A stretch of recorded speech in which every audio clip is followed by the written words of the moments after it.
Welcome back, I'm Sleepy Gamer. In this video, we journey through one of the most intricate and beloved mythologies ever crafted in video game history, the complete lore of the legend of Zelda. We'll traverse the breadth of existence itself, from the moment three golden goddesses descended upon chaos to shape reality, through eons of conflict between light and darkness, across fractured timelines where heroes triumph and fall, to a kingdom left in ruins beneath a blood-red moon. We'll witness the birth of hatred that echoes through eternity, the flooding of an entire civilization, the corruption of twilight, and the calamity that would reshape the world. So settle in, get comfortable, and let's begin this epic journey through one of gaming's most magnificent and complex mythologies. Before time had meaning, before light had form, before even the concept of existence itself, there was only chaos, an endless swirling void where nothing could take root and nothing could persist.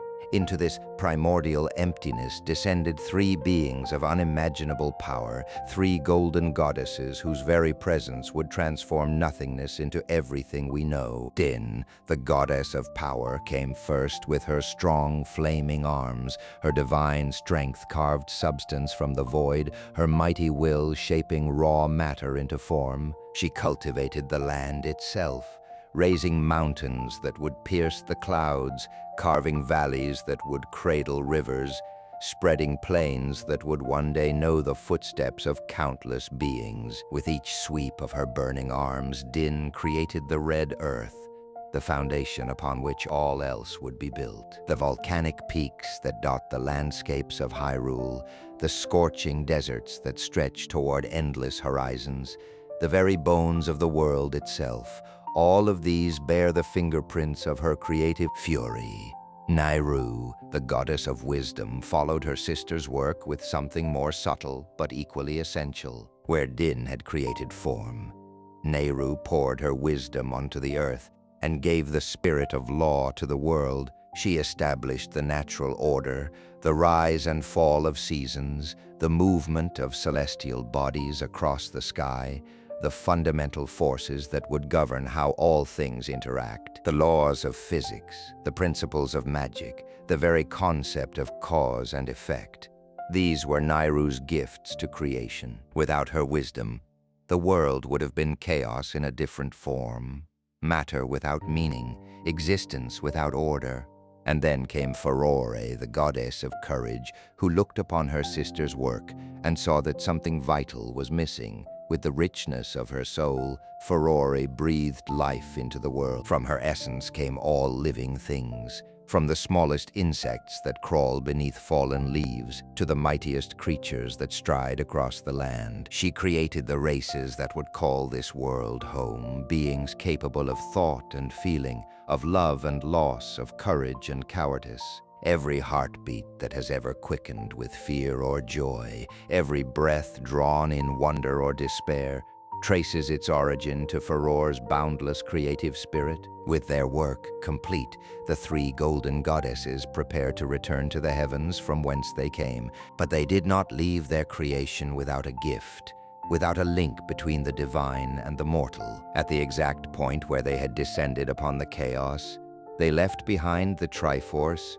three golden triangles joined together to form a larger whole. Each piece contained the essence of one goddess, the Triforce of power bearing Din's might, the Triforce of wisdom holding Nayru's insight, and the Triforce of courage embodying Furore's spirit. This sacred relic possessed a power beyond comprehension, the ability to grant any wish to whoever touched it. Not a mere wish like one might make upon a falling star, but the power to reshape reality itself according to the heart's deepest desire. The place where the Triforce came to rest became known as the Sacred Realm, a dimension parallel to the world of light, accessible only to those who knew its secrets. But the goddesses did not abandon their creation entirely unguarded.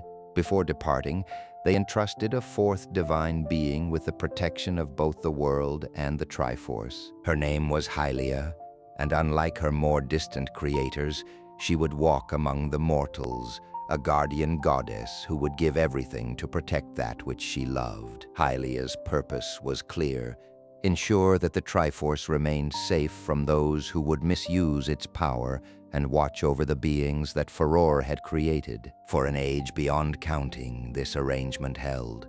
The world knew peace under Helia's watchful eye, and the Triforce remained undisturbed in the sacred realm. But darkness, it seems, is never content to remain dormant. Deep beneath the earth, in cracks and fissures that led to realms of shadow and flame, something ancient stirred. Demise, the demon king, emerged from the depths with an army of monsters at his command. His origin remains shrouded in mystery, his nature antithetical to everything the goddesses had created. Where they brought order and life, he embodied destruction and chaos. Where they created out of love for existence, he sought only to possess and dominate. Demise's goal was singular and absolute: claim the Triforce for himself. With such power at his command, he could reshape reality according to his own dark vision, transforming the world of light into an eternal domain of shadow and suffering. His demonic army swept across the land like a plague, burning and destroying everything in their path. Villages that had known generations of peace were reduced to ash. Races that had flourished under Hylia's protection were driven to the brink of extinction. The goddess Hylia did not stand idle in the face of this apocalyptic onslaught. She gathered to her banner all the free peoples of the world, uniting them against the common threat of annihilation. Gorons descended from their mountain fortresses to lend their tremendous strength. The aquatic Zora emerged from their waters to fight alongside their surface-dwelling allies. Ancient dragons, beings of wisdom and power, joined the desperate defense. Together with Hylia herself, they formed an alliance that represented the best hope the world had ever known. The war that followed was cataclysmic in scale. Entire regions were transformed by the magical energies unleashed as divine and demonic forces clashed. Mountains crumbled and new ones rose, rivers changed their courses, the very sky darkened with the smoke of countless fires and the dust of shattered stone. For years, or perhaps centuries, the outcome hung in the balance, with victory seeming to favor first one side, then the other. In the final desperate days of the conflict, Hylia devised a plan that would require sacrifice beyond measure. Recognizing that she could not destroy Demise outright, not with the power at her disposal, she enacted a series of preparations for what she knew would be an endless struggle. First, she gathered the surviving humans onto a massive outcrop of land, and using her divine power, lifted this piece of earth into the sky. This floating island, which would come to be known as Skyloft, ascended above the clouds where Demise's forces could not follow. Safe among the heavens, the remnants of humanity would survive and eventually thrive, forgetting over time the horrors they had fled. With the humans and the Triforce secured in the sky, Hylia turned her attention to Demise himself. In a battle that shook the foundations of the world, she managed to seal the Demon King away in a place that would become known as the Sealed Grounds. But victory came at a terrible cost. Hylia was gravely wounded, her divine essence weakened beyond recovery. She knew that even her seal would not hold forever, that Demise would eventually break free and the war would begin anew. So Hylia made a choice that would echo through eternity. She relinquished her divinity entirely, allowing her spirit to be reborn as a mortal woman. This was not merely an act of sacrifice, but one of strategic necessity. The Triforce, she knew, could only be wielded by mortals, beings with souls balanced between the three virtues of power, wisdom, and courage. As a goddess, she could never use its power to destroy Demise once and for all. But as a mortal, reincarnated across generations until the time was right, she could guide a hero to claim the Triforce and wish the Demon King into oblivion. Before surrendering her immortality, Hylia created one final tool for the battle to come. She forged the goddess sword, a sacred blade imbued with a spirit named Phi, who would serve the prophesied hero when he arose.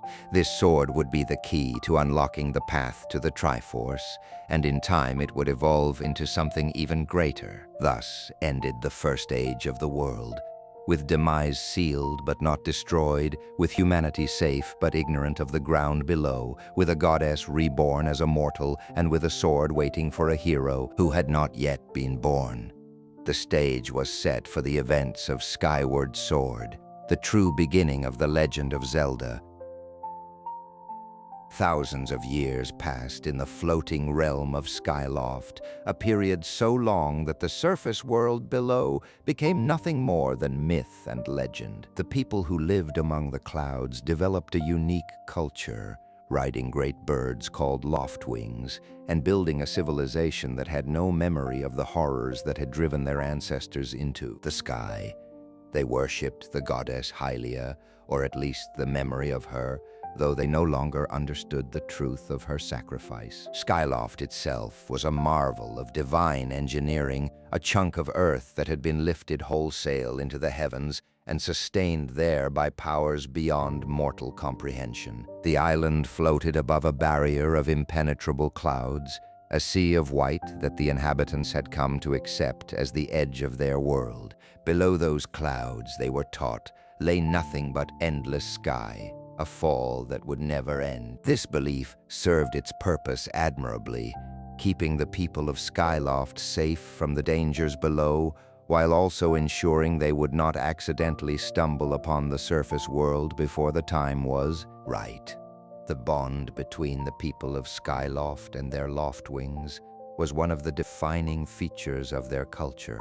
These magnificent birds, each one larger than a horse, and capable of carrying a rider through even the most treacherous air currents, formed lifelong connections with their partners. A loftwing would choose its rider, appearing before them at a certain age and establishing a spiritual connection that could not be broken by anything short of death. To be without a loftwing was to be incomplete, cut off from the primary means of travel, and from a companion that understood you on a level deeper than words could express. The Knight Academy trained young men and women in the arts of combat and the skills necessary to protect Skyloft from the various aerial threats that occasionally emerged from the cloud barrier. The Knights served as guardians of the island, patrolling its borders and ensuring the safety of its citizens. Their training was rigorous, their code of honor strict, and their dedication to Skyloft's welfare absolute. It was here that our hero, Link, spent his formative years. This particular Link was an orphan, his origins as mysterious to himself as to anyone else. He had been taken in by Gaepora, the headmaster of the Knight Academy, and raised alongside Gaepora's daughter, Zelda. The two had grown up as close as siblings, though those who watched them together often suspected that deeper feelings might exist beneath the surface of their friendship. Link was known for his unusual affinity with the Loftwings, and for his tendency to oversleep, a habit that would have gotten him expelled from the academy were it not for his undeniable talent and Zelda's willingness to drag him out of bed each morning. Among the inhabitants of Skyloft was a young man named Link, training to become a knight at the Knight Academy. His closest friend was a young woman named Zelda, the daughter of the headmaster, and between them existed a bond that seemed to transcend mere friendship. What neither of them knew, what they could not possibly have suspected, was that their very souls carried the weight of divine destiny. The events that would shatter the peaceful monotony of Skyloft began with a ceremony, a ritual in which Link would finally prove himself worthy of knighthood. But even as Link prepared for his test, dark forces were stirring below the clouds. Girahim, a demon lord and the living spirit of Demise's own sword, had been working tirelessly to resurrect his master. The seal that Hylia had placed on Demise was weakening, and Girahim needed only one thing to complete the resurrection: the reincarnated soul of the goddess herself. A great tornado summoned by Girahim's dark magic tore through the skies of Skyloft and captured Zelda, carrying her down through the cloud barrier to the surface world below. Link, driven by a courage that seemed to come from somewhere deeper than conscious thought, pursued her, guided by Phi, the spirit within the goddess sword that had finally awakened. He descended to the surface for the first time in his people's history. What Link found below the clouds was a world recovering from ancient catastrophe, a land still scarred by the war against Demiz, but slowly healing. He encountered the descendants of the races that had fought alongside Hylia, Kikwi in the forests, Mogma in the volcanic regions, robots left behind by a forgotten civilization in the deserts. Each region held one of the sacred flames that would strengthen the goddess sword, transforming it, piece by piece, into the legendary blade it was destined to become. As Link traveled the surface in pursuit of Zelda, always arriving just moments too late to catch up with her, he began to piece together the truth of his mission. Zelda was not merely his childhood friend.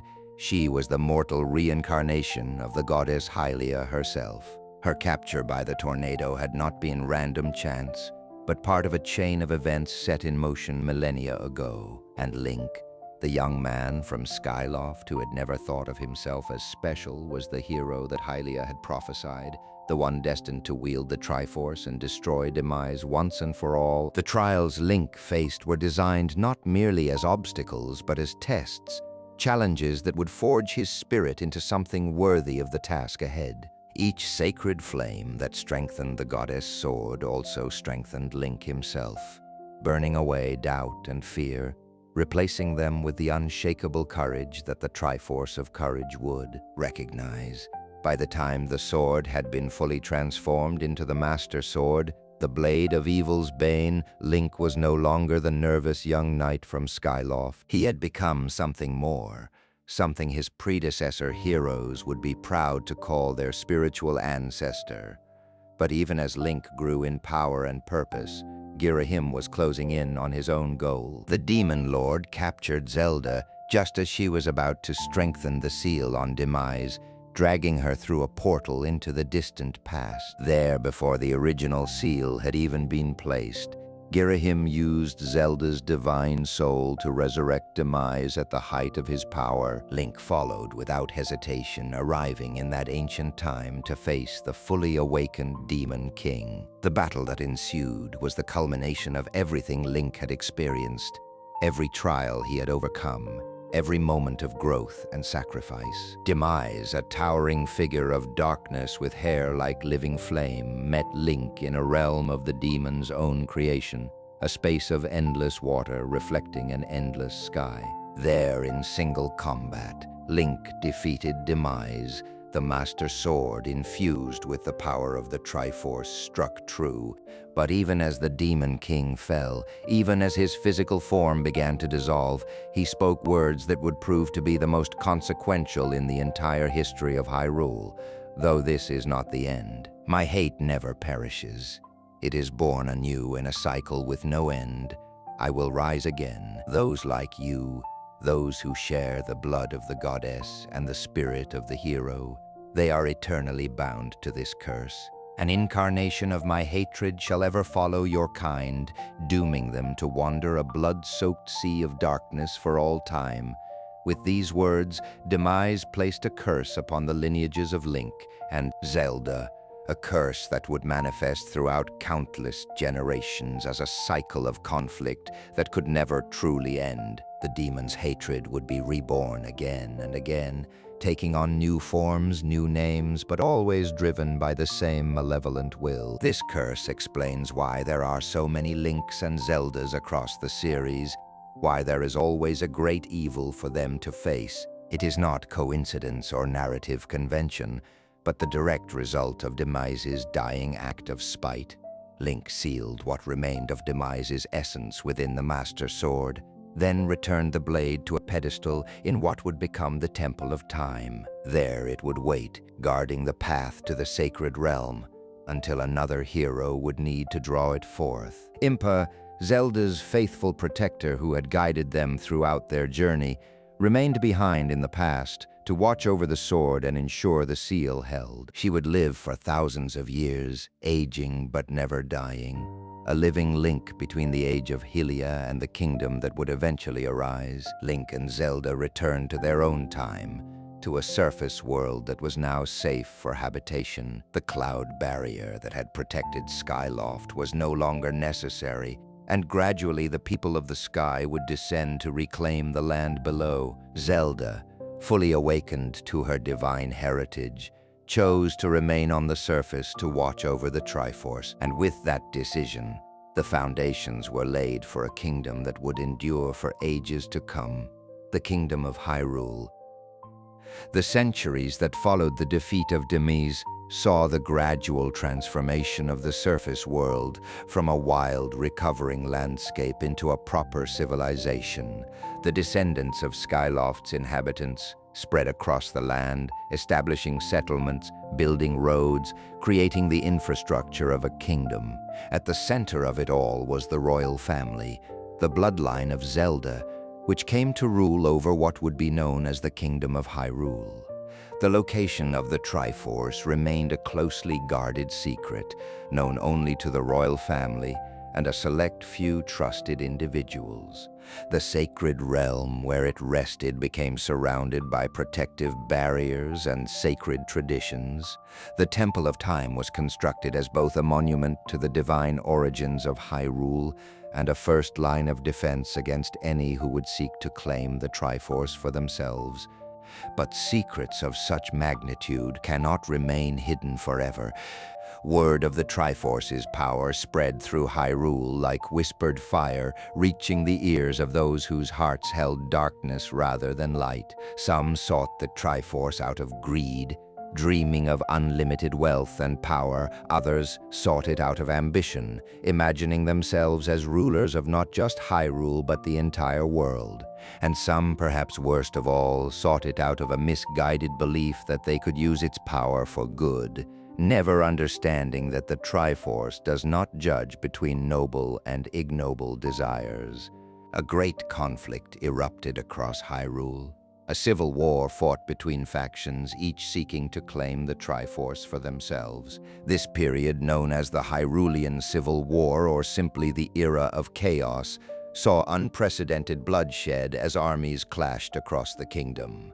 The details of this war have been largely lost to history, but its effects would shape Hyrule for generations to come. Among those who participated in this conflict were a group known as the Dark Interlopers, sorcerers who had mastered a form of shadow magic that drew its power from sources best left untapped. These interlopers sought to use their dark arts to claim the Triforce, and they came closer than any others to achieving that goal. Their power was such that conventional forces could not stand against them, and for a time it seemed as though they might succeed where all others had failed. But the Golden Goddesses had not abandoned their creation. Though they rarely intervened directly in mortal affairs, the threat posed by the interlopers was too grave to ignore. They commanded the spirits of light, divine beings tasked with maintaining the balance between light and darkness in Hyrule, to intervene. These spirits, Farron, Eldin, Lanayru, and Ordona, each guarded one of Hyrule's great provinces. Together they stripped the interlopers of their greatest weapon, a magical artifact called the Fused Shadow, and sealed its power away in fragments scattered across the land. The interlopers themselves were banished from the world of light entirely, cast into a dimension of perpetual twilight where the full light of the sun never penetrated. This place, the Twilight Realm, became their prison and eventually their home. Over centuries, they evolved into beings suited to their shadowy domain, becoming the race known as the Twili. The manner of their exile and transformation would have consequences reaching far into Hyrule's future, though none could have predicted what form those consequences would take. The Civil War eventually ended with the royal family maintaining control of Hyrule and the Triforce remaining secure in the sacred realm. But the conflict had left deep scars on the kingdom. Entire regions had been devastated. populations had been scattered, and trust between the various peoples of Hyrule had been shattered. The era that followed was one of reconstruction, of slowly rebuilding what had been destroyed and forging new alliances to replace those that had been broken. After the chaos of the Civil War, Hyrule entered a period of relative peace, but this tranquility was not to last. A new darkness arose to threaten the kingdom, monsters pouring forth from a rift between worlds to terrorize the people of Hyrule. These were not ordinary creatures, but beings of pure malevolence, driven by an evil will that seemed almost supernatural in its intensity. In Hyrule's darkest hour, help came from an unexpected source. The Minish, also known as the Picori, were a race of tiny beings invisible to all but children. They lived in a dimension parallel to Hyrule, accessible only through special portals hidden throughout the land. Though small in stature, the Minish possessed great wisdom and skill, particularly in the forging of magical artifacts. A Minish smith, whose name has been lost to history, appeared before the royal family with a gift, a sacred blade forged specifically to combat the darkness threatening Hyrule. This sword, combined with a container of light the Minish also provided, gave the people of Hyrule the tools they needed to fight back. A hero rose to wield these divine instruments, a warrior who would become known as the Hero of Men. The battle against the monsters was fierce and costly, but the Hero of Men prevailed. Using the sacred blade, he struck down the leaders of the monster horde and sealed the rest away in a chest known as the Bound Chest. This chest was then placed under the protection of the royal family, and a great festival was established to commemorate Hyrule's salvation, a celebration that would be held every 100 years to honor the Minish who had saved them. But the story of this era does not end with victory. Generations later, during one of these centennial celebrations, a sorcerer named Vati would emerge to threaten Hyrule once more. Vati had once been a Minish himself, an apprentice to the great sage Eslo. Consumed by a desire for power, he had used his master's own magical cap to transform himself into a powerful mage. His ambition drove him to seek the light force that the Minish had brought to Hyrule, a power he believed could make him invincible. Vati's rise to power and his eventual defeat would require a new hero, a young blacksmith's apprentice named Link. This Link's adventure through Minish-sized perspectives and full-sized dungeons would culminate in the forging of a new sacred blade, the Four Sword, capable of splitting its wielder into multiple copies with this weapon.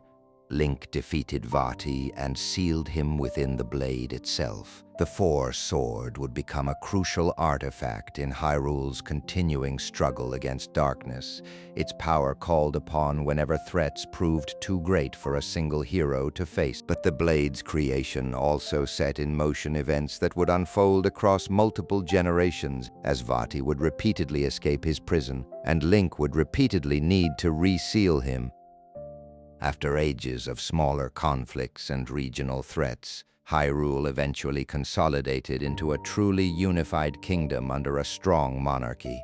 The kingdom flourished, and with prosperity came complacency. The stories of ancient wars and sealed evils became distant legends, cautionary tales told to children, rather than urgent warnings heeded by adults. The Triforce remained safe in the sacred realm, protected by the Temple of Time's elaborate security, and most Hyruleans gave little thought to the forces that had shaped their world. This peaceful era came to an end with the rise of Ganondorf, king of the Gerudo, and the events that would splinter the timeline itself into 3 separate branches. Ganondorf was unlike any villain Hyrule had faced in living memory. Born as the single male among the Gerudo, a tribe of female warriors who inhabited the harsh deserts at Hyrule's western border, he was destined by tradition to become their king. But Ganondorf's ambitions extended far beyond ruling a desert tribe. He sought nothing less than the Triforce itself and dominion over all of Hyrule. The great Deku Tree, guardian of the Kokiri Forest and one of the wisest beings in Hyrule, sensed the approaching darkness. In his forest lived a young boy named Link, raised among the Kokiri but never truly one of them, for he alone among them would age and grow. The Deku Tree knew that this boy was special, that the spirit of the hero lived within him, and as Ganondorf's shadow fell across the land, the tree sent Link on a journey that would determine the fate of the world. Link's quest began simply enough: gather the 3 spiritual stones that, combined with the Ocarina of Time, could open the door of time in the Temple of Time, revealing the path to the sacred realm. But Ganondorf had the same goal, and the race between a child hero and the King of Thieves would have consequences neither could have anticipated. Young Link succeeded in gathering the spiritual stones and opening the door of time, but in doing so he played directly into Ganondorf's hands.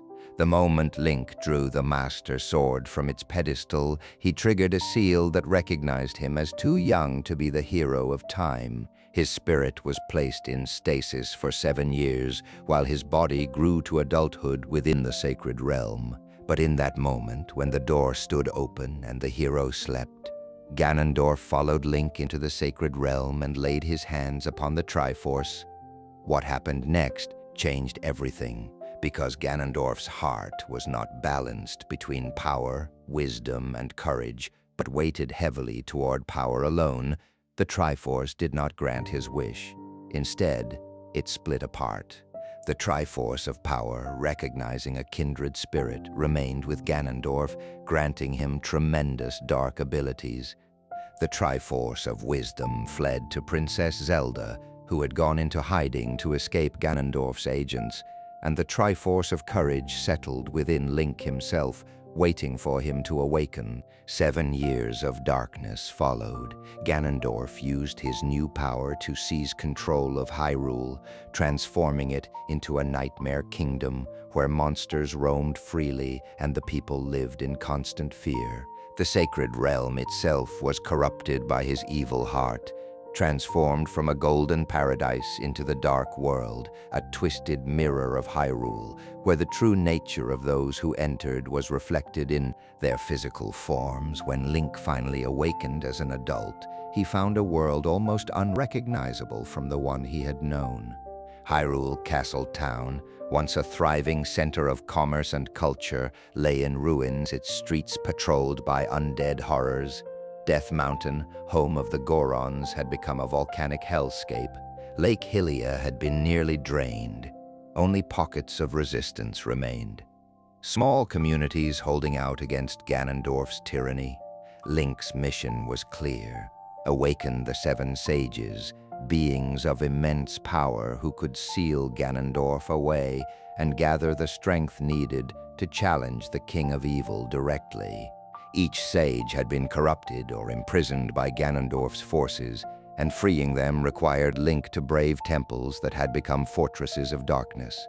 The Forest Temple, where the spirit of a sage awaited, the Fire Temple in the depths of Death Mountain, the Water Temple beneath Lake Hylia, the Shadow Temple in the graveyard of Kakariko Village, and the Spirit Temple in the desert wastes, where Link would encounter echoes of his younger self through the power of time travel. The final confrontation took place in what had once been Hyrule Castle, now transformed into Ganon's Tower, a monument to evil that pierced the sky like a spear of darkness. Link fought his way through the tower's defenses, finally confronting Ganondorf in his throne room. The battle that followed tested everything Link had learned, every skill he had developed over his long quest. Ganondorf was defeated, but not destroyed. As his tower collapsed around him, he used the Triforce of power to transform himself into his true form, Ganon, a massive beast of pure, malevolent energy. In the ruins of his castle, surrounded by a ring of fire with the Master Sword knocked from his grasp, Link faced this ultimate evil. Princess Zelda, revealed at last as the seventh sage, granted Link the power to retrieve his sword, and together they brought the monster low. With Ganon weakened, Zelda and the other sages combined their power to seal him in the sacred realm, now forever tainted by his darkness. Peace had been restored to Hyrule, but at tremendous cost. The kingdom lay in ruins, its people traumatized, its heroes exhausted. And then Zelda made a decision that would have consequences beyond imagining. Using the Ocarina of Time, she sent Link back to his childhood, to the moment before Ganondorf's coup, so that he might live the years that had been stolen from him. This act of kindness, this attempt to give the hero a normal life, created a paradox that split reality itself. The moment Link returned to the past, the timeline fractured into three distinct branches, each following a different possibility arising from the events at the Temple of Time. Understanding this split is essential to comprehending the full scope of Hyrule's history. The first branch, known as the Child Timeline, follows the Link who returned to his childhood. Armed with knowledge of Ganondorf's true intentions, this Link was able to warn Princess Zelda and her father about the Gerudo King's treachery before it could come to fruition. Ganondorf was arrested, tried, and sentenced to execution by the ancient sages, but the execution did not go as planned. When the sages attempted to put Ganondorf to death, the Triforce of Power activated to save its bearer. The Golden Triangle kept Ganondorf alive even as the sacred blade of the sages pierced his chest. Panicked, the sages did the only thing they could. They used the Mirror of Twilight to banish Ganondorf to the Twilight Realm, the prison dimension where the Dark Interlopers had been cast centuries before. This banishment would have far-reaching consequences, for in the Twilight Realm, Ganondorf would find allies among the descendants of the Interlopers. He would eventually manipulate a bitter, ambitious Twilly named Zant into helping him return to the world of light, setting the stage for the events of Twilight Princess. The second branch, the adult timeline, follows the reality where Link was sent away and never returned. In this version of history, Ganondorf remained sealed in the sacred realm, and Hyrule began the long process of rebuilding. But seals do not last forever, and centuries later, Ganondorf broke free once more. This time, there was no hero to oppose him. The people of Hyrule prayed to the goddesses for salvation, and the goddesses responded in the most drastic way imaginable. They flooded the entire kingdom. The waters rose until only the highest mountain peaks remained above the surface, transformed into scattered islands across a vast sea. The people who survived did so by fleeing to these mountaintops, eventually forgetting that a kingdom had ever existed beneath the waves. This apocalyptic event created the setting for the Wind Waker, where a new hero would arise on a tiny island called Outset, to challenge a Ganondorf who had somehow escaped even the Divine Flood. The third branch is perhaps the most troubling, for it follows a possibility that was never shown in any game: the downfall timeline in which Link failed. In this version of events, Ganondorf defeated the Hero of Time during their final confrontation, claimed all three pieces of the Triforce, and plunged Hyrule into an age of darkness so complete that it took the combined efforts of the seven sages and an army of knights to seal him away. This timeline leads directly to the events of A Link to the Past, the original Legend of Zelda, and many of the series' other classic entries. Each of these timelines spawned its own rich history, its own heroes and villains, its own legends. They are not alternate possibilities, but equally real branches of existence, each as valid as the others. The heroes of one timeline are not diminished by the existence of heroes in another. They are simply different manifestations of the same eternal struggle between courage and darkness. In the Child Timeline, the Link who returned from the future eventually left Hyrule, searching for a friend he had lost. His faithful companion, Navi, the fairy who had guided him through his greatest adventure, had departed after Ganondorf's defeat, and Link was determined to find her again. This search led him away from Hyrule's borders, through the lost woods where travelers often disappeared, and into a strange land called Termina, a parallel world where familiar faces wore unfamiliar lives, and where a falling moon threatened to destroy everything within 3 days.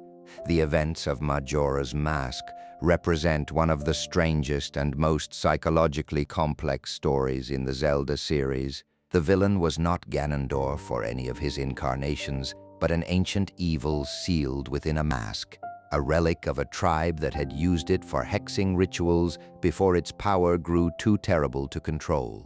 A lonely creature called the Skull Kid had stolen this mask from a traveling merchant known as the Happy Mask Salesman, and under its influence was using its power to pull the moon from the sky in an act of cosmic destruction.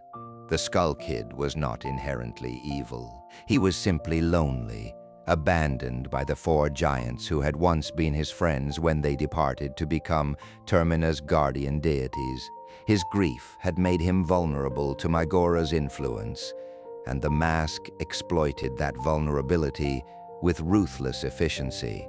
Under its control, the Skull Kid wreaked havoc across Termina, cursing each of the land's 4 regions and leaving their inhabitants helpless against both natural and supernatural disasters. Link found himself trapped in a repeating cycle of 3 days, using the Ocarina of Time to travel back to the beginning whenever the end drew near.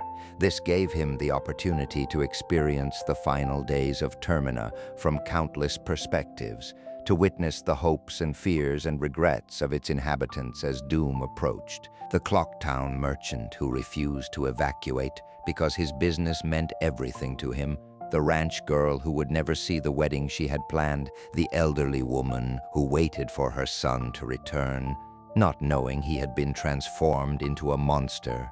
The themes of Majora's Mask, loss, grief, the acceptance of mortality, the search for meaning in the face of annihilation, set it apart from other entries in the series. Each of Termina's 4 regions required Link to confront a different aspect of suffering. In the swamp, the Deku Kingdom faced poisoned waters and a missing princess. In the mountains, the Gorons starved in an unnatural winter. At the coast, the Zora mourned a guitarist who had given his life to protect the eggs that carried his unborn children. In the canyon, the dead refused to stay buried, and an ancient kingdom's curse continued to claim victims. Link freed each region by defeating the monster that plagued it and liberating the giant that had been sealed within. But the 3-day reset meant that these victories were always temporary until the final cycle. In the end, Link freed the 4 giants who served as Termina's guardians, called them forth to stop the falling moon, and entered the moon itself to confront Majora directly. Inside, he found a surreal landscape where children wearing the masks of the game's bosses played around a single tree on a sunny field, a stark contrast to the apocalyptic horror that awaited outside. The child who wore Majora's Mask asked Link a simple question. "Your friends, what kind of people are they? I wonder, do those people think of you as a friend?" The battle against Majora's Mask was intense and otherworldly, the mask transforming through multiple forms as Link fought with every weapon and skill at his disposal. But Link emerged victorious, and Termina was saved. The moon, freed from Majora's control, dissipated harmlessly. The Skull Kid, released from the mask's influence, was reunited with his giant friends. The Happy Mask Salesman reclaimed his dangerous merchandise and departed as mysteriously as he had arrived. What became of this Link after Majora's Mask remains something of a mystery. The official timeline suggests that he eventually returned to Hyrule and served as a knight, but he never found the peace he sought. When death finally claimed him, his spirit remained bound to the mortal world by regret, the sorrow of never having passed on his skills to a successor, of being forgotten by the kingdom he had saved twice over. This regret would manifest centuries later when his ghost, the hero's shade, appeared to train a future Link in the ways of combat. That future Link's story unfolds in Twilight Princess, set hundreds of years after the hero of Time's adventures. Hyrule had enjoyed a long period of peace, during which the events of the past had faded into legend. The kingdom expanded, new settlements were established in once wild territories, and the memory of Ganondorf's coup became a cautionary tale told by elders to restless youth who thought they knew better than their ancestors. The province of Orden, tucked away in the southern forests of Hyrule, was about as far from the centers of power as one could get while still technically being part of the kingdom. Its people raised goats, farmed pumpkins, and lived simple lives that asked nothing of the wider world. Among them was a young man named Link, a ranch hand known for his skill with horses and his connection to the children of the village. He had no memory of any previous life, no sense of destiny or divine purpose. He was simply Link, and that was enough. But in the Twilight Realm, Ganondorf had not been idle. His spirit, unable to die due to the Triforce of Power still bound to him, had festered in that shadowy dimension for centuries. He had become something less than human, but also something more, a being of pure malevolent will seeking any means of escape. He found a vessel for his hatred in Zant, a Twili who believed he had been denied his rightful place as ruler of the Twilight Realm. Zant had served faithfully under the Twili royal family, expecting that his loyalty would be rewarded with the throne when the time came. Instead, the honor went to Midna, a princess whose connection to the true royal line made her the rightful heir regardless of Zant's service. His bitterness at this rejection made him susceptible to Ganondorf's influence, and the King of Darkness granted him enough power to usurp the Twilight Throne and begin an invasion of the world of light. When the twilight first spilled into Hyrule, it transformed the land into a nightmarish echo of itself. Those caught within its boundaries became spirits, unable to interact with the physical world, while monsters of shadow roamed freely. The provinces fell one by one, their light spirits overwhelmed, their people helpless against a threat they could not even perceive. A young man named Link, a ranch hand from the rural village of Orden, was caught up in these events when his village was attacked. Dragged into the twilight, he underwent a transformation that revealed his true nature. Within the shadowy realm, his body changed, becoming a wolf rather than a spirit. The Triforce of courage dormant within him had protected him from the Twilight's curse while revealing a form that connected him to an ancient and mystical side of Hyrule's history. In his wolf form, Link encountered Midna, the true Twilight Princess. She had been cursed by Zant, her form twisted into an imp, her throne stolen. Seeing potential in this wolf from the world of light, Midna formed an alliance with Link. Though her initial motivations were purely self-interested, she sought the fused shadow, the ancient weapon of the dark interlopers that had been scattered and sealed by the spirits of light. With its power, she believed she could defeat Zant and reclaim her kingdom. The journey that followed took Link across all of Hyrule, cleansing the provinces of Twilight, collecting the pieces of the fused shadow, and eventually confronting the source of the invasion. Along the way, Link's relationship with Midna evolved from reluctant partnership to genuine friendship, and Midna herself grew from a selfish exile to a compassionate ruler worthy of her title. The revelation that Ganondorf was the true power behind Zant added weight to Link's quest. The King of Darkness had been manipulating events from the beginning, using Zant as a puppet to accomplish what he could not achieve directly. The final battle against Ganondorf took place across multiple stages, first in Hyrule Castle, then across Hyrule Field on horseback, and finally in single combat on an empty plain as the setting sun painted the sky in shades of orange and gold. Link's victory was absolute. The Master Sword pierced Ganondorf's chest, And this time the Triforce of Power could not save him.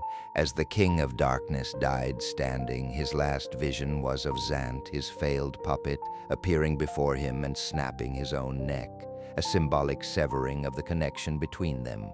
Midna, restored to her true form, returned to the Twilight Realm with a bittersweet farewell. She destroyed the Mirror of Twilight, the only portal between the two realms, to ensure that the tragedy of the invasion could never be repeated. Her parting words to Link were cut short by tears, the unspoken feelings between them left forever unresolved. In the adult timeline, where Link had been sent away by Zelda and never returned, Hyrule faced its doom without a hero to defend it. Ganondorf eventually broke free from the seal the sages had placed upon him, his hatred undimmed by centuries of imprisonment. Without the hero of time to oppose him, his conquest of Hyrule seemed inevitable. The people of Hyrule watched in horror as the darkness spread across their kingdom. Ganondorf's armies, bolstered by creatures born from his malevolent will, swept through the land like a tide of shadow. Castletown fell first, its defenders overwhelmed by the sheer numbers of monsters that poured through its gates. The surrounding villages followed, their inhabitants fleeing or falling as the King of Darkness extended his reach ever further. The royal family retreated to Hyrule Castle, the ancient seat of power that had stood for generations as a symbol of the kingdom's strength. But even those mighty walls could not hold back Ganondorf forever. His sorcery battered the defenses, his minions scaled the ramparts, and hope dwindled with each passing day. The King of Hyrule, whose name would later be remembered as Daphnis Nohansen Hyrule, watched his kingdom crumble and knew that conventional resistance was futile. The people of Hyrule, in their desperation, turned to the only power that could save them, the golden goddesses themselves. Their prayers were heard, but the response was not what they might have hoped. The goddesses determined that the only way to stop Ganondorf was to seal him away along with all of Hyrule, to bury the kingdom beneath an ocean so vast that the King of Darkness could never escape. Before the flood came, the goddesses warned those who were chosen to survive. These fortunate few fled to the highest mountains, which would become islands in the vast sea that was about to swallow their world. Families were separated, communities scattered, entire populations forced to abandon everything they had ever known. Those who hesitated, who refused to believe that such a catastrophe was possible, or who simply could not reach the high ground in time, were lost to the rising waters. The King of Hyrule himself remained behind, choosing to stay with his kingdom even as the waters rose. He was preserved in a magical stasis, watching over the drowned realm from beneath the waves, waiting for the day when Ganondorf might be defeated for good. His devotion to his kingdom, even in its moment of destruction, would define his existence for centuries to come. The Great Flood was apocalyptic in its scope. Cities were swallowed, forests drowned, mountains reduced to scattered peaks. The rivers that had sustained life became submerged channels connecting nothing to nowhere. The great fields where knights had trained and farmers had tended their crops became empty expanses of salt water, home now to fish instead of people.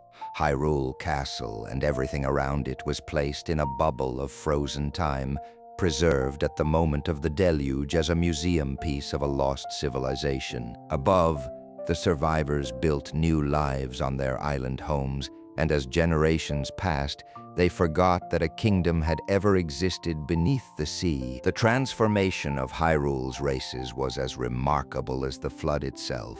The Zora, a people of water who might have been expected to thrive in an ocean world, instead found themselves unable to adapt to the salinity of the Great Sea. Over generations, perhaps guided by divine intervention, they evolved into the Rito, a bird-like people who took to the skies rather than the waters. The Kokiri, the forest children who had never aged, transformed into the Koroks, small wooden spirits who served the great Deku tree in his new form. The Gorons largely vanished from the record, with only a few traveling merchants appearing across the Great Sea in the centuries to come.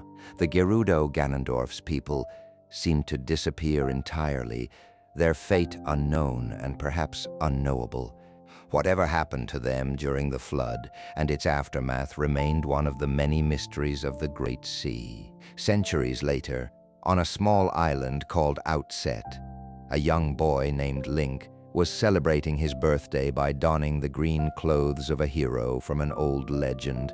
This tradition honored the hero of time, or at least the story of him, though no one on Outset truly believed the old tales were anything more than fairy stories. The grandmother who raised Link and his sister Aril kept the old ways alive, insisting that children don the green when they came of age, though even she could not have explained the true significance of the custom. That same day, a giant bird carrying a struggling girl flew overhead, pursued by a pirate ship. The girl was dropped into the forest on Link's island, and when Link went to investigate, he found that the pirates were not his enemy, but rather the girl's allies. This seemingly random confluence of events was, of course, nothing of the sort. Forces had been set in motion that would draw this simple island boy into a conflict spanning centuries and reaching down to the drowned kingdom beneath his feet. The girl was Tetra, captain of the pirate crew despite her young age, and her kidnapping by the bird was no random attack. The bird, known as the Helmarok King, was servant to a powerful figure who was kidnapping all girls with pointed ears, searching for one specific individual. Link's own sister, Aril, was taken when she came to help her brother. And this personal tragedy launched Link on a journey that would uncover secrets buried beneath the waves. The King of Red Lions, a talking boat who became Link's guide, revealed himself gradually as the spirit of the ancient King of Hyrule, awakened from his stasis to assist the new hero. His boat form allowed him to travel the Great Sea while observing its inhabitants, searching for the elements that would be needed to challenge Ganondorf once more. The pearls of the goddesses, scattered among the islands, would raise the Tower of the Gods and open the way to the kingdom below. The powerful figure behind the kidnappings was, of course, Ganondorf, who had survived the flood and was now searching for Princess Zelda, or rather her descendant who carried the Triforce of Wisdom. The King of Red Lions, a talking boat who became Link's guide, was actually the spirit of the ancient King of Hyrule, awakened from his stasis to assist the new hero. Link's adventure across the Great Sea was unlike any that had come before. Instead of traveling across fields and through forests, he sailed from island to island, each one a mountaintop from the old kingdom. He gathered allies from among the new peoples who had evolved from Hyrule's ancient races, the Rito who had developed from the Zora, the Koroks who had grown from the Kokiri, and others who had found ways to survive in this changed world. The revelation that the ancient kingdom of Hyrule lay beneath the waves, frozen in time and waiting, was staggering. Link descended through the depths to walk the empty streets of Castle Town, preserved in gray stasis like a three-dimensional photograph. When he drew the Master Sword from its pedestal, he broke the stasis, releasing Hyrule from its frozen state, but also releasing Ganondorf's power, which had been locked away along with everything else. The final confrontation with Ganondorf took place atop a tower that had risen from the sunken castle, with the floodwaters held back by the king's magic. Ganondorf had gathered the Triforce pieces, Link's courage and Zelda's wisdom, and was about to make his wish. But the King of Hyrule touched the golden triangles first. His wish was simple and devastating. He asked that the old Hyrule be washed away forever, that his kingdom be allowed to finally rest, and that the children before him be given a future unburdened by the past. The flood resumed, this time to finish what it had started. As the waters rushed in, Link and Tetra, now revealed to be Princess Zelda, fought Ganondorf in a desperate duel. The King of Darkness was finally slain when Link drove the Master Sword into his forehead, turning him to stone in a final moment of frozen rage. Link and Zelda escaped to the surface, as Hyrule was claimed forever by the sea. The old kingdom was gone, but a new future awaited. Together with Tetra's pirates, they set out to find a new land where they could build a new Hyrule, free from the shadows of the past. Their journey would eventually succeed, and the kingdom they founded would face its own challenges in the age to come. In the Downfall timeline, the version of history where the hero of time fell to Ganondorf, the consequences were as terrible as one might expect. The final battle in Ganon's Tower, which in other timelines saw Link triumph through skill and courage, here ended in tragedy. Perhaps Ganondorf's attack found its mark at a crucial moment. Perhaps Link's strength simply failed him at the worst possible time. Whatever the cause, the hero of time fell, and with him fell the hopes of a kingdom. Ganondorf claimed all three pieces of the Triforce, the power he already possessed, joined by the wisdom and courage torn from the bodies of Zelda and Link. With the complete golden artifact in his grasp, he made his wish for domination, and the sacred realm responded by transforming into a reflection of his own dark heart. This corrupted dimension became known as the Dark World, a twisted mirror of Hyrule where evil thoughts became physical reality, and those who entered with impure hearts were transformed into monsters, reflecting their true nature. The transformation was immediate and horrifying. The golden light that had suffused the sacred realm curdled into sickly purple shadows. The peaceful meadows twisted into hellish landscapes of thorns and poison. The very air became thick with malice, oppressive and choking to any who might venture within. And at the center of it all sat Ganondorf, transformed by his wish into Ganon, a monstrous pig-like demon whose appearance matched the corruption in his soul. The seven sages, though they had lost their chosen hero, did not give up. Princess Zelda herself was counted among their number, having awakened to her role as the seventh sage even as her champion fell. With the Triforce itself corrupted by Ganondorf's touch, they could not destroy him, but they could contain him. The sages combined their power to seal the entrance to the Dark World, trapping Ganon within his twisted domain. A great war erupted, known as the Imprisoning War, in which the knights of Hyrule sacrificed themselves by the hundreds to hold Ganondorf's forces at bay, while the sages worked their sealing magic. The knights charged into battle, knowing they faced impossible odds, knowing that most of them would never return. Their valor bought the sages the time they needed, but the cost was almost beyond measuring. Entire noble bloodlines were extinguished. The knightly orders that had protected Hyrule for generations were reduced to a handful of survivors. When it was over, Ganondorf was trapped within the Dark World, the sacred realm sealed behind multiple layers of protection, and Hyrule began the long process of recovery. The seal that contained Ganon was not perfect, for no mortal creation could be.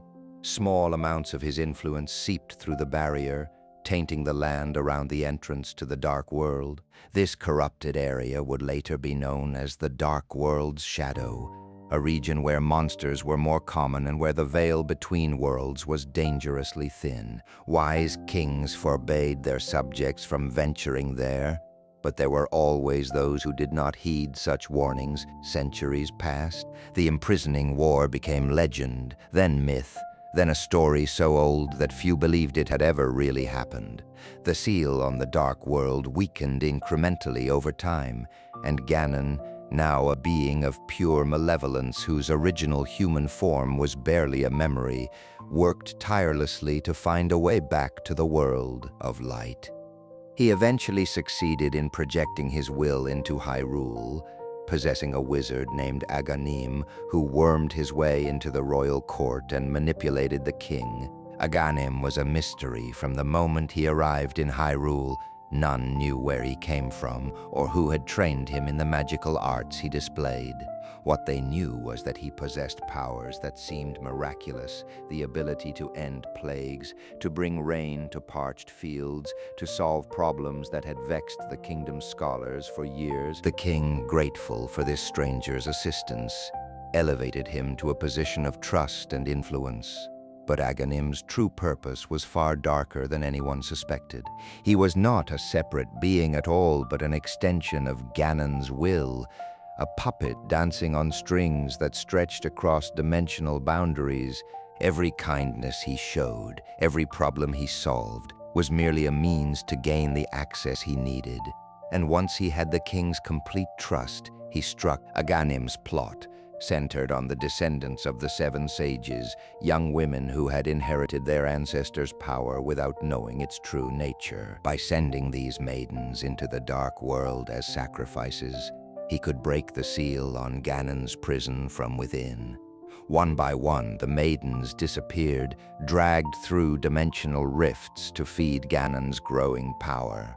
The king himself was murdered, his death blamed on convenient scapegoats, while Aghanim consolidated his control over the castle. When only Princess Zelda remained, a young man named Link received a telepathic cry for help and was drawn into a conflict that would determine the fate of both worlds. This Link was not a knight or a chosen hero, but a simple boy living with his uncle on the outskirts of Hyrule.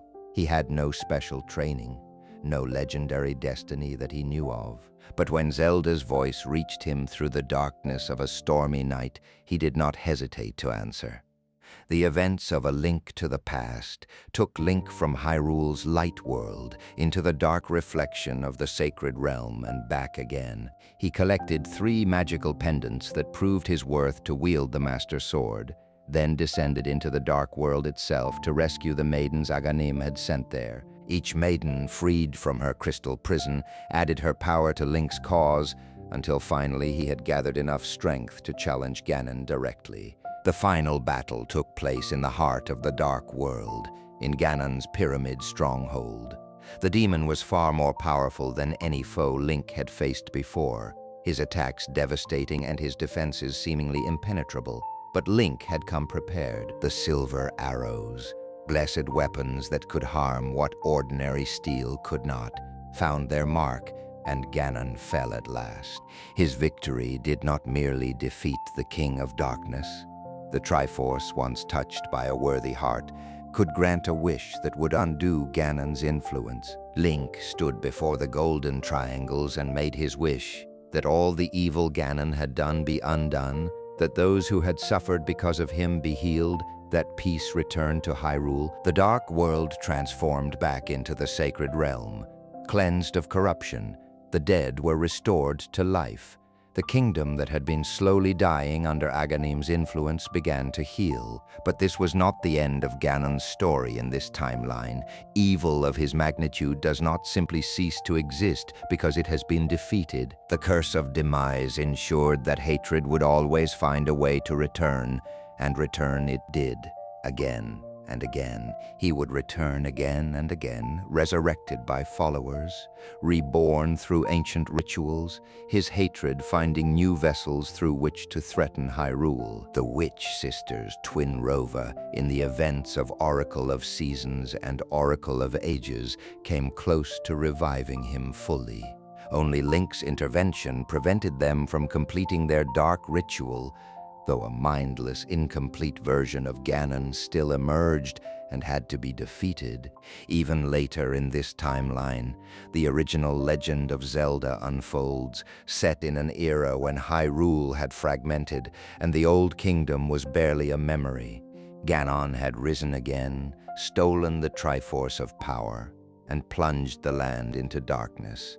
Princess Zelda split the Triforce of Wisdom into 8 pieces and scattered them across dangerous dungeons before being captured. A young traveler named Link, wearing no green clothes and carrying no legendary blade, gathered these pieces and ultimately confronted Ganon in Death Mountain, destroying him with the silver arrows. The sequel, Zelda 2, The Adventure of Link, revealed that this victory was not the end. Another princess, Zelda, had been placed under a sleeping curse generations ago, and the Triforce of Courage had been hidden away to await someone worthy of wielding it. Link's quest to gather this third piece of the Triforce and awaken the sleeping princess took him across landscapes never seen before or since in the series, culminating in a battle against his own shadow. His triumph united the Triforce for the first time in this timeline, bringing an era of peace to the war-torn land. The most recent entries in the Zelda series, Breath of the Wild and Tears of the Kingdom, take place so far in the future that the events of all previous games have become mythology. Nintendo has deliberately left the exact timeline placement ambiguous, suggesting that these games might represent a point where all three timelines have somehow converged or simply occur so many thousands of years later that the specific branch no longer matters. The Hyrule of Breath of the Wild is both familiar and transformed, a landscape that echoes locations from previous games while existing in an entirely new context. The geography itself tells a story of ages past, of civilizations risen and fallen, of a world that has been shaped and reshaped by time beyond measure. Death Mountain still looms over the northeastern region, home to Gorons who maintain their ancient ways. Zora's domain flourishes in the eastern wetlands, its fish-like inhabitants swimming through waters that have sustained their culture since time immemorial. The Gerudo Desert stretches across the southwestern reaches, home to the fierce women warriors whose ancestors produced the most terrible villain in Hyrule's history. What is known is that Hyrule in this era had enjoyed an extended period of prosperity and technological advancement. The Sheikah, an ancient tribe that had served the royal family for generations, developed technology that made the ancient relics of previous eras seem primitive by comparison. Their scientists and engineers created marvels that combined magical energy with mechanical precision, devices that seemed to blur the line between sorcery and science. Divine beasts, massive mechanical animals that could reshape terrain and unleash devastating attacks, were perhaps their greatest achievement. These colossal constructs required skilled pilots to operate them properly, champions chosen from each of the major races of Hyrule. Vah-Ruta, shaped like an elephant, was entrusted to the Zora champion Mipha, whose healing abilities made her invaluable both on and off the battlefield. Vah-Rudania, a great mechanical lizard, climbed the slopes of Death Mountain under the command of Daruk, a Goron whose shield abilities were legendary among his people.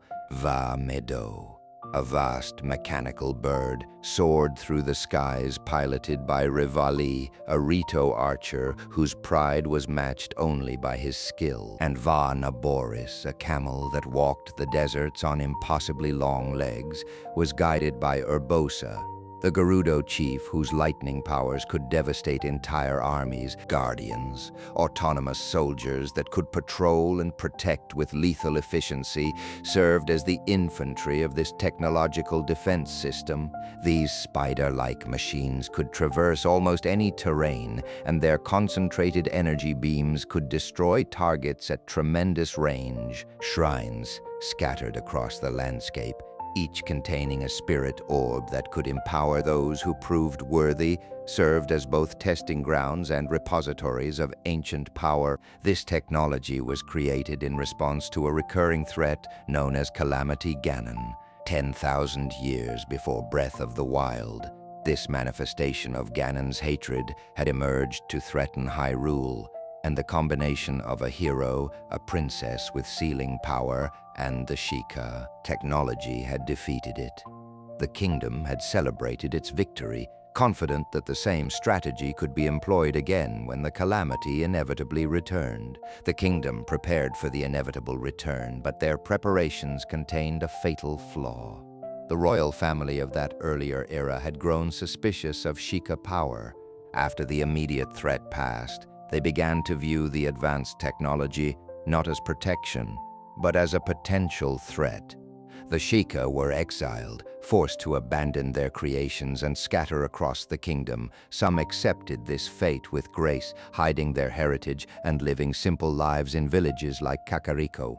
Others, resentful of their treatment, formed a splinter group called the Yiga clan, dedicating themselves to the downfall of the royal family and the eventual triumph of Ganon. When Calamity Ganon returned, it did not attack the kingdom directly. Instead, it seized control of the very weapons meant to destroy it, exploiting vulnerabilities that had developed over the millennia since their creation. The Guardians turned on their masters, their energy beams cutting down soldiers and civilians alike. The divine beasts, piloted by champions from the 4 great races of Hyrule, were infected by fragments of Ganon's malice that killed their pilots and turned the machines into instruments of destruction. In a single cataclysmic day, Hyrule fell.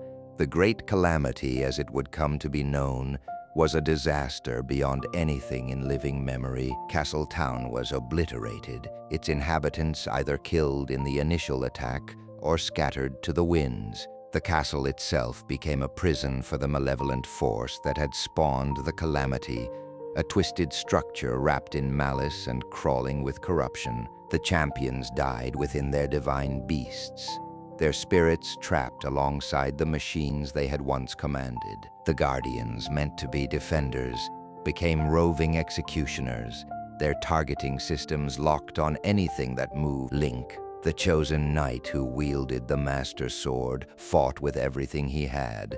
He stood beside Princess Zelda as the kingdom crumbled around them, protecting her from the endless waves of guardians that sought to destroy the royal bloodline. But even the chosen hero could not fight forever. Overwhelmed by the sheer number of enemies, his body broken by countless wounds, Link fell in battle protecting the princess he had sworn to defend. Zelda, witnessing Link's sacrifice, experienced something that had eluded her throughout her entire life. The sacred power that she had been unable to awaken despite years of prayer and ritual finally manifested in her moment of deepest despair. Golden light erupted from her body, pushing back the Guardians, creating a barrier that nothing could penetrate. But this power was not meant for destruction. It was meant for sealing, for containing evil until it could be properly defeated. Understanding her role at last, Zelda made a choice that would define the next century.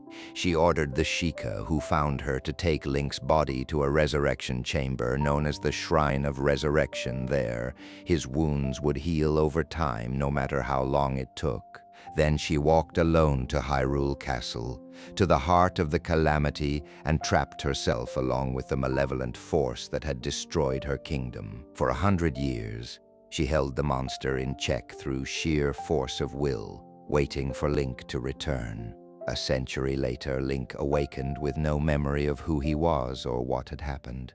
His journey across the ruined kingdom, recovering his memories, and preparing to face Calamity Ganon, formed the core of Breath of the Wild's narrative. The game's open-world design allowed players to experience Link's rediscovery of Hyrule in any order they chose, piecing together the story of the calamity from fragments and echoes scattered across the land. The spirits of the fallen champions guided Link from within their corrupted divine beasts, providing the hints and encouragement he needed to free each machine from Ganon's influence. Mipha's grace, Daruk's protection, Revali's gale, Urbosa's fury, each champion's signature ability was passed to Link as a final gift, tools to aid him in the battle to come. The divine beasts themselves, once freed, took up positions around Hyrule Castle, their weapons trained on the malice at the kingdom's heart. The defeat of Calamity Ganon at the end of Breath of the Wild was spectacular, but felt somehow incomplete. The monster was destroyed, certainly, but it seemed less like a final victory than like pruning back a particularly stubborn weed. And indeed, The sequel would prove that the roots of evil ran far deeper than anyone had suspected. Beneath Hyrule Castle, sealed away since ancient times, lay the source of the malice that had created Calamity Ganon, the original Ganondorf, the first Demon King, held in stasis by the power of a Zonai named Rauru, the founding king of Hyrule. This was not the Ganondorf of Ocarina of Time or Twilight Princess, but an even more ancient evil, the first manifestation of Demise's curse in the era of Hyrule's founding. Tears of the Kingdom revealed the ancient history of this version of Hyrule, showing how the Zonai, a race that descended from the heavens, had founded the kingdom alongside the people who already lived on the surface. The Zonai were not the barbarians that Breath of the Wild's scattered ruins had suggested. They were beings of immense power and wisdom, their technology far surpassing anything the Sheikah would later develop. Their civilization had flourished in the sky, islands that floated above Hyrule, connected to the surface by means that have been lost to time. Rauru and his wife Sonia, a Hylian with time manipulation powers and an ancestor of Zelda, had established the first royal line. Their union represented a sacred bond between the Zonai, who had descended from above, and the Hylians, who had lived on the surface since the age of Hylia. This alliance created a kingdom that combined Zonai power with Hylian resilience, a realm capable of standing against any threat that might arise. The secret stones that the Zonai possessed were artifacts of tremendous power, capable of amplifying the innate abilities of those who wore them.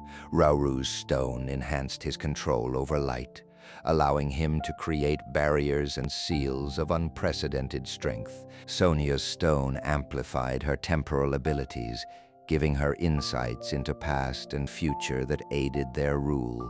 Other sages, chosen from among the various races of Hyrule, received stones that enhanced their own unique powers.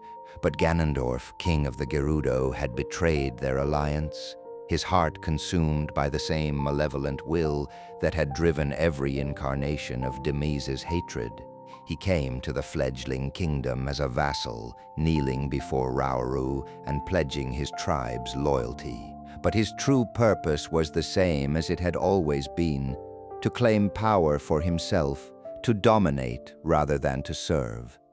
The murder of Sonia was a calculated atrocity. Ganondorf ambushed the queen when she was alone, striking her down and stealing her secret stone. With this artifact, he had enough power to transform himself into the Demon King, a being of such malevolence that he could challenge even the combined might of the sages. The imprisoning war that followed was not the same as the one from A Link to the Past, but a separate event with the same name. A conflict that would determine whether Hyrule survived its infancy. Rauru gathered the sages to oppose Ganondorf, but the Demon King proved too powerful to defeat through conventional means. His armies of monsters swept across the young kingdom, destroying everything in their path. The sages fought valiantly, their enhanced powers allowing them to hold back the tide temporarily, but they could not achieve a decisive victory. Something more was required.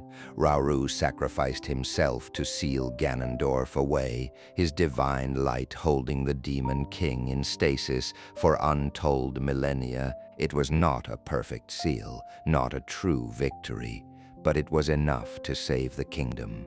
As he died, Rauru used his power to bind Ganondorf in place, the light of his secret stone becoming chains that held the Demon King immobile. With his last breath, Rauru promised that one day a swordsman would come to finish what he had started. But when Link and Zelda discovered this ancient prison during their exploration of the castle depths, the seal broke and Ganondorf was freed to threaten Hyrule once more. The Demon King emerged into a world that had changed beyond recognition during his long imprisonment.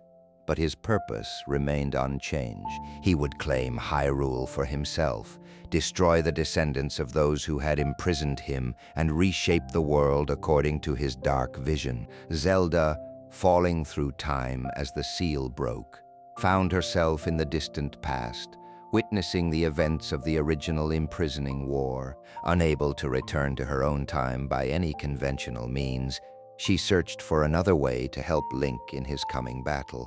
She found it in the damaged Master Sword, which had been corrupted by Ganondorf's malice when he awakened. The sword needed time to heal, centuries that Zelda did not have unless she made an impossible choice. By swallowing a secret stone and transforming herself into a dragon, an immortal form that could carry the damaged Master Sword through the ages, she could ensure the blade would be restored and ready when Link needed it. But this sacrifice meant she would lose herself, her consciousness fading as she became a creature of pure instinct. She would not remember Link, would not remember Hyrule, would not remember anything of the woman she had been. Zelda made the choice anyway. Link's journey in Tears of the Kingdom took him across a Hyrule transformed by the upheaval, an event that had sent pieces of ancient Zonai islands crashing down from the sky while the land itself had become riddled with chasms leading to underground depths. The Sky Islands that appeared above Hyrule were remnants of the Zonai civilization, structures that had floated in the heavens since ancient times, now made accessible by the disruption of ancient barriers. The depths below were equally ancient, a shadow world that mirrored the surface and held secrets that had been buried since before the kingdom's founding. Link awakened on one of these sky islands, his arm destroyed by Ganondorf's attack and replaced by a mechanical construct that had once belonged to Rauru himself. This arm gave him abilities that no previous Link had possessed. The power to fuse objects together, to recall items through time, to ascend through solid surfaces. These powers would prove essential in navigating the transformed landscape and gathering the allies he needed. He awakened new sages, descendants of those who had fought alongside Rauru, each one inheriting the power of their ancestors' secret stone. Tulin of the Rito gained the power of wind. Yunobo of the Gorons manifested abilities tied to fire and force. Sidon of the Zora controlled water with unprecedented precision. Riju of the Gerudo commanded lightning, a power that had once belonged to her ancestor Urbosa. And in the depths, Link found Minaru, the last of the original sages, whose spirit had endured in a mechanical construct waiting for someone to find her. The final confrontation with Ganondorf took place in the depths beneath Hyrule Castle, in the very chamber where Rauru had first sealed him away. The Demon King had grown more powerful during his millennia of imprisonment, his hatred crystallizing into a force that threatened to consume everything. Link fought through waves of monsters and finally faced Ganondorf directly, the Master Sword gleaming in his hand. The battle was brutal and seemingly endless. Ganondorf drew upon depths of power that should have been impossible, his attacks shattering the ground and filling the air with corrupted energy. But Link had the sages at his side, their combined power supporting him through even the darkest moments. He struck Ganondorf down again and again, and each time the Demon King rose once more. On the brink of defeat, Ganondorf swallowed his own secret stone, transforming into a demon dragon to match Zelda's light dragon form.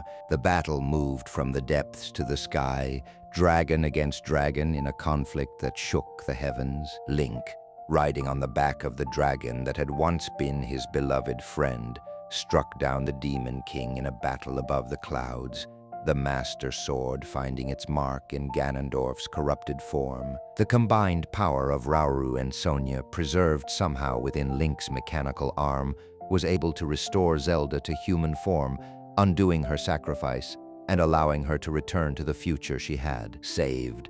The sages gathered at the Temple of Time, where Zelda and Link vowed to protect Hyrule together, supported by allies whose bonds had been forged in the fires of this crisis. What emerges from this vast expanse of history is not merely a series of separate adventures, but a single continuous narrative of cosmic proportions. The cursed demise placed upon the bloodlines of Link and Zelda binds them together across the ages, ensuring that whenever his hatred manifests, they will be there to oppose it. This is not fate in the sense of predetermined outcomes, but rather a spiritual inheritance, a connection of souls that transcends individual lifetimes. Each link is a reincarnation of the hero's spirit, carrying within him the courage that first manifested in the knight who stood beside Hylia against demise. They are not the same person, and their lives are not destined to follow identical paths, but they share something essential, a quality of character that emerges whenever Hyrule faces its darkest hours. Some links have been boys barely out of childhood, thrust into adventure before they had any chance to understand what was happening. Others have been trained knights, warriors who spent years preparing for battles they knew would come. Some have wielded the Master Sword, that legendary blade forged from Hylia's goddess sword. Others have used whatever weapons they could find, from simple wooden clubs to magical rods of devastating power. What unites them is not their equipment or their training, but their willingness to stand against evil regardless of the cost. The question of whether these links share memories or awareness of their past lives remains ambiguous. In Twilight Princess, the hero's shade, implied to be the spirit of the hero of time, teaches the new Link 7 secret sword techniques, suggesting some form of connection between incarnations. In Breath of the Wild, Zelda speaks of previous heroes in her prayers, suggesting an awareness of the cycle that extends beyond mere historical knowledge. But for the most part, each Link begins his adventure as an individual, unaware of the legendary legacy he carries within him. Each Zelda carries the blood of the goddess, the divine heritage that Hylia passed on when she surrendered her immortality. This connection manifests differently in different eras. Some Zeldas possess powerful magic, able to seal away evil or manipulate time itself. Others are primarily political leaders with more subtle abilities, their wisdom manifesting in governance rather than sorcery. Some have been warriors in their own right, taking up sword and bow to fight alongside their appointed champions. Others have served their kingdom through wisdom and diplomacy, knowing that battles are sometimes won in council chambers rather than on battlefields. But all of them share a sacred duty to protect Hyrule and its people, a responsibility they have never shirked regardless of the personal sacrifice required. The Zeldas often bear the heaviest burdens. Where Link faces his trials with sword in hand, Zelda frequently must wait, her role to seal rather than to destroy, to protect rather than to attack. The 100 years that the Zelda of Breath of the Wild spent holding Calamity Ganon in check, alone and exhausted but never wavering, represents perhaps the most extreme example of this sacrifice. But every Zelda has faced her own trials, from the Zelda who went into hiding for 7 years during Ocarina of Time, to the one who transformed herself into a dragon to save her kingdom in Tears of the Kingdom, and Ganondorf, or Ganon, the eternal enemy. The hatred of demise made flesh. His soul has been reborn fewer times than Link's or Zelda's, possibly because his defeats are so total that resurrection requires extraordinary effort. In most timeline branches, there is only one Ganondorf whose life extends across multiple games through imprisonment rather than death, escape rather than rebirth. But whether he is a single being enduring across millennia or a succession of incarnations like his opponents, his fundamental nature remains the same, an all-consuming desire for power and dominion, a hatred for the light and those who bear it. The tragedy of Ganondorf is that he is not without complexity. The Wind Waker presents him as someone who genuinely wanted something better for his people, whose original motivation was the harsh life of the Gerudo Desert compared to the fertile lands of Hyrule. His speech atop his tower in that game, where he speaks of the desert wind and his longing for something more, humanizes him in a way that few villain speeches ever have. But whatever noble impulses might once have existed within him, They have been corrupted by millennia of hatred and the influence of Demise's curse. The Ganondorf who threatens Hyrule is not a tragic figure seeking justice, but a monster seeking domination. The Triforce itself serves as the eternal prize in this cosmic game, the power that all seek but few truly understand. It does not judge the wishes made upon it. It grants what is desired regardless of the consequences. Ganondorf's wish for power created the Dark World. The king of Hyrule's wish to end his kingdom brought the final flood. Link's wishes have restored what was lost and healed what was broken. The artifact is neither good nor evil, but pure potential, shaped by the hearts of those who touch it.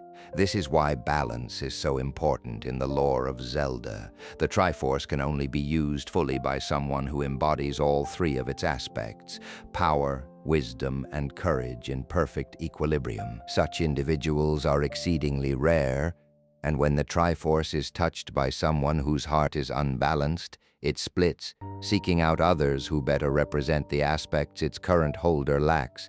The endless chase for the scattered Triforce pieces has driven much of Hyrule's history, with consequences that have reshaped the world multiple times. The sacred realm, that dimension created where the goddesses departed, has reflected the hearts of those who have claimed it. Under the golden goddesses, it was a paradise of light. Under Ganondorf, it became the Dark World, cleansed by Link's wish in a link to the past. It returned to something approaching its original form. The realm itself is neutral, a mirror that shows us what power does to those who wield it. And so we come to the end of our journey through the lore of the Legend of Zelda, a mythology that spans from the creation of the world to thousands of years in the future, across three distinct timelines and countless individual adventures.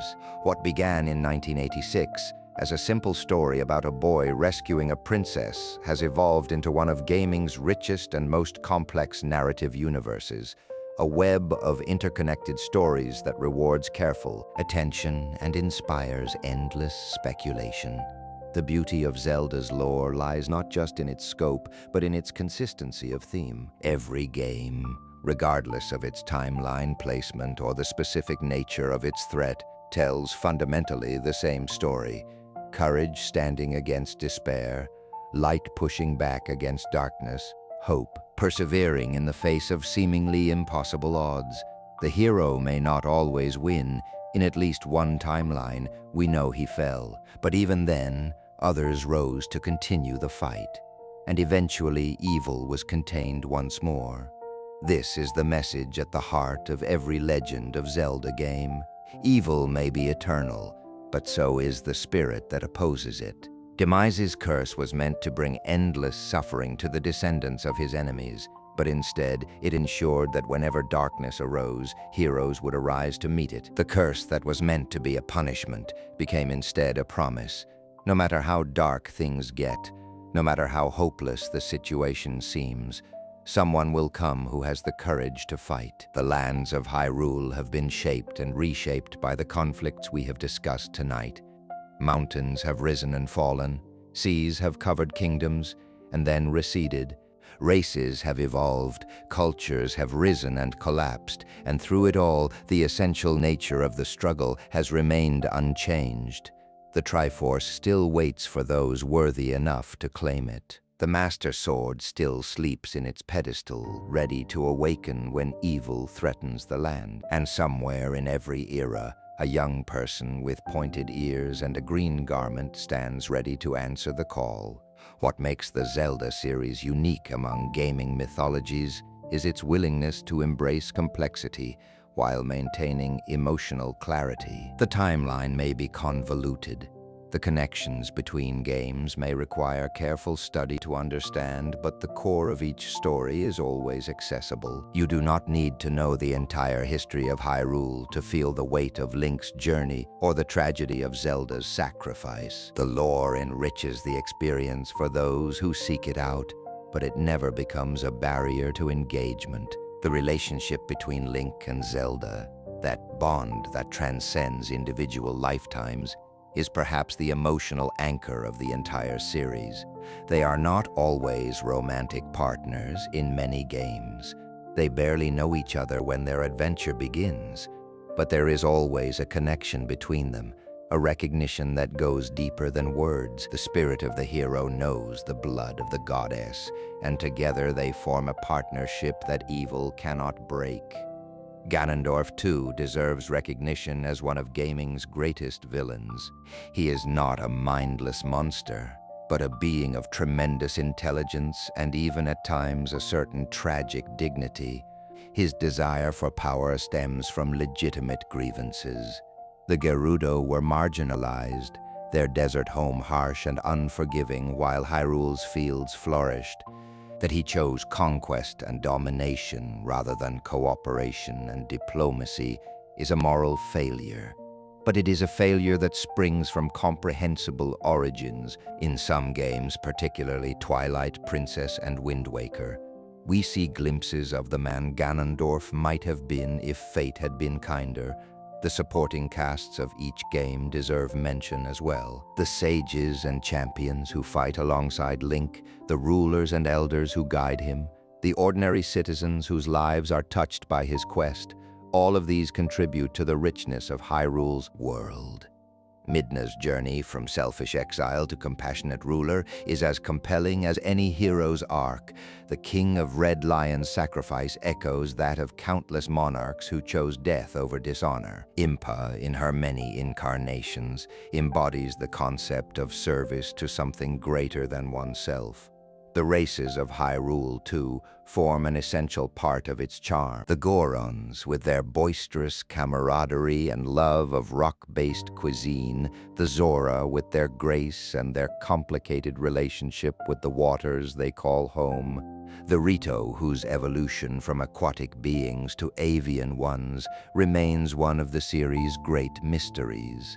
The Gerudo, whose all-female society produces some of the most memorable characters in any timeline. The Kokiri and Koroks, whose childlike innocence belies their ancient origins. Each race adds texture to Hyrule, making it feel like a living world rather than a mere backdrop for adventure. The music of Zelda deserves special recognition, for it is through music that much of the series' emotional weight is conveyed. The Zelda theme, in its many variations, has become synonymous with adventure and wonder. The Song of Storms evokes both the power of nature and the mystery of time. The Ballad of the Windfish carries the bittersweet melancholy of Link's Awakening's ending, and who among us has not felt a chill when the notes of Ganondorf's theme begin to play? The composers who have worked on the series have created a musical legacy that rivals any in gaming history. The story of Zelda is far from over. Nintendo continues to expand and deepen the lore with each new entry, sometimes filling in gaps in the existing timeline, sometimes jumping to new eras that raise as many questions as they answer. The ambiguous placement of Breath of the Wild and Tears of the Kingdom suggests that the company may be moving away from strict timeline adherence, allowing future games more freedom to tell their own stories. Or perhaps these entries simply occur so far in the future that the precise branch no longer matters, all previous conflicts having faded into the mists of legend. Whatever direction the series takes next, we can be certain of one thing: the legend will continue. There will always be a Link ready to draw the Master Sword. There will always be a Zelda to wield the power of the goddess. And there will always be a darkness that must be overcome. This is the eternal cycle. The story that has captivated millions for nearly 4 decades and shows no signs of losing its power. The Legend of Zelda is more than just a series of games. It is a mythology that has grown alongside its players, deepening and maturing as we have. Those who played the original game in 1986 are now adults, many with children of their own who are discovering Hyrule for the first time. The story that captivated one generation now captivates another, and the themes of courage, wisdom, and power remain as relevant today as they were when the first cartridge was inserted into a Nintendo Entertainment System. Thank you for joining me on this journey through one of gaming's most beloved mythologies. The story of Zelda reminds us why we love these deep, intricate narratives that challenge us to see the hero in ourselves. Whether you came to the series with Ocarina of Time or Breath of the Wild, whether your favorite game is the darkness of Majora's Mask or the brightness of Wind Waker, there is a place for you in Hyrule's endless story. If you enjoyed this exploration of Hyrule's rich history, please like this video and subscribe to my YouTube channel for more deep dives into gaming's greatest stories. Until next time, keep exploring those epic tales. Fellow adventurers, may your courage never falter, your wisdom guide your path, and your power be used in service of the light.